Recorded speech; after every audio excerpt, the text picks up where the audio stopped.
Hey guys, this is my weekly market recap and market preview. This is for the week of August 12th, 2024, with a specific emphasis on earnings this week, CPI, PPI, and other market trends. So to begin the summary of last week, there was an enormous global sell-off of stocks on Monday, beginning with the Japanese Nikkei.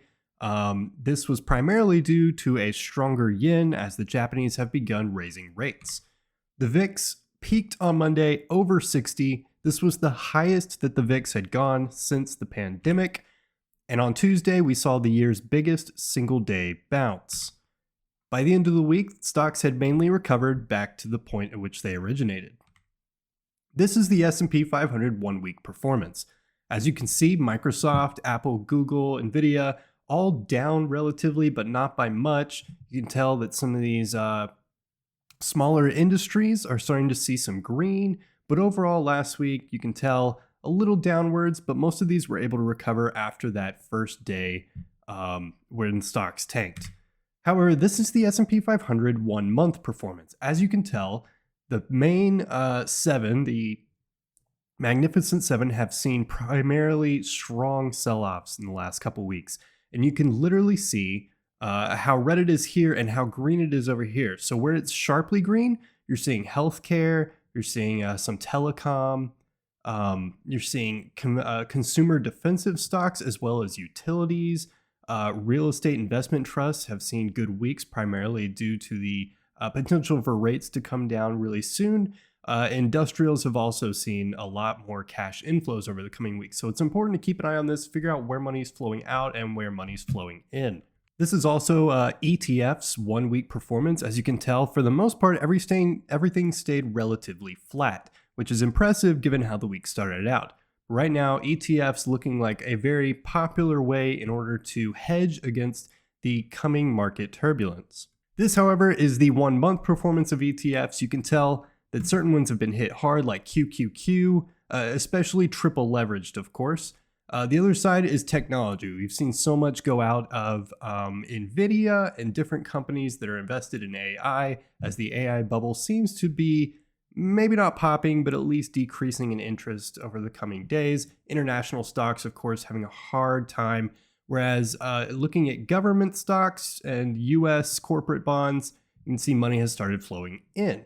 So overall, keep an eye on growth, keep an eye on general indexes, which will probably be down, but technology seems to be the sector right now that's feeling the most heat. Just checking on the fear and greed index for the week. For the first time that I've seen in a while, we are in the extreme fear section. So while stocks were able to recover last week, I would definitely be wary of jumping feet first right now. I think the market could kind of tip over at any point, but right now, definitely not a great time to be feeling like the market's going to continue on to new highs. This is last week's 10-year treasury yield. You can tell that we had the enormous dip at the beginning of August, which seemed to recover primarily towards last week. But overall, treasuries have been down.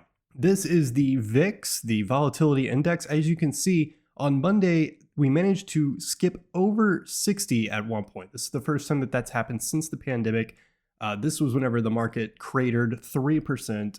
But as you can tell, by Tuesday, we had already recovered, and now we are around the 20 mark at 20.37.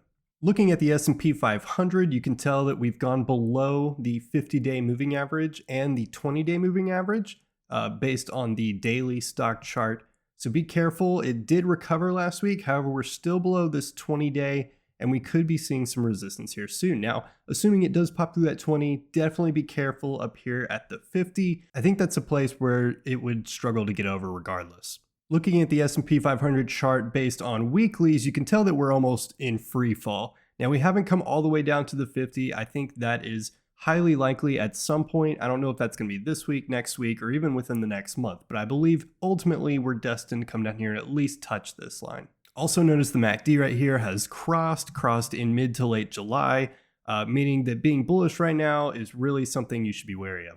As far as the earnings for the week, you have Barrick Gold, which is going to be announced prior to market open on Monday. You also have Home Depot on Tuesday.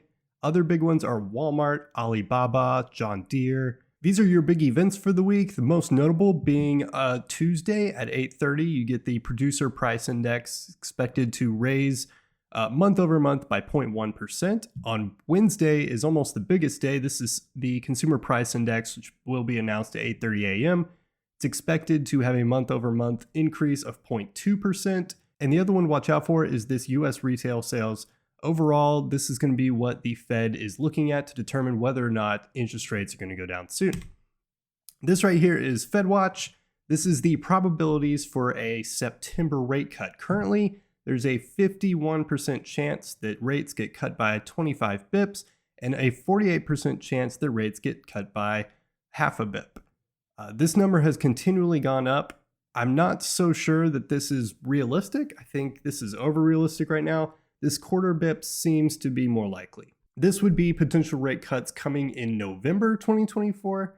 As you can see, it's looking like potentially another rate cut, a 0.25%. For the most part, they're pricing in a full point from where we are now to be what happens by the November rate cut. And I just want to end by showing a couple of the bigger stocks and where we're currently at, what their 52-week high was, and the change in price and percentage from that 52-week high. So some of these you can see have cratered. AMC, it's a very popular meme stock. I think it's going to continue to crater. I wouldn't touch it.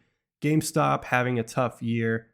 Some of the bigger ones, Apple down 8%, AMD down 41%. I think AMD is close to becoming a great buying opportunity for those who want to get back into processors and back into the AI. I think AMD is going to have a lot to show there. Nvidia down 25% from their all-time high. This is another one to keep an eye on. They have earnings coming up soon as well. You have Tesla, which is down 28%.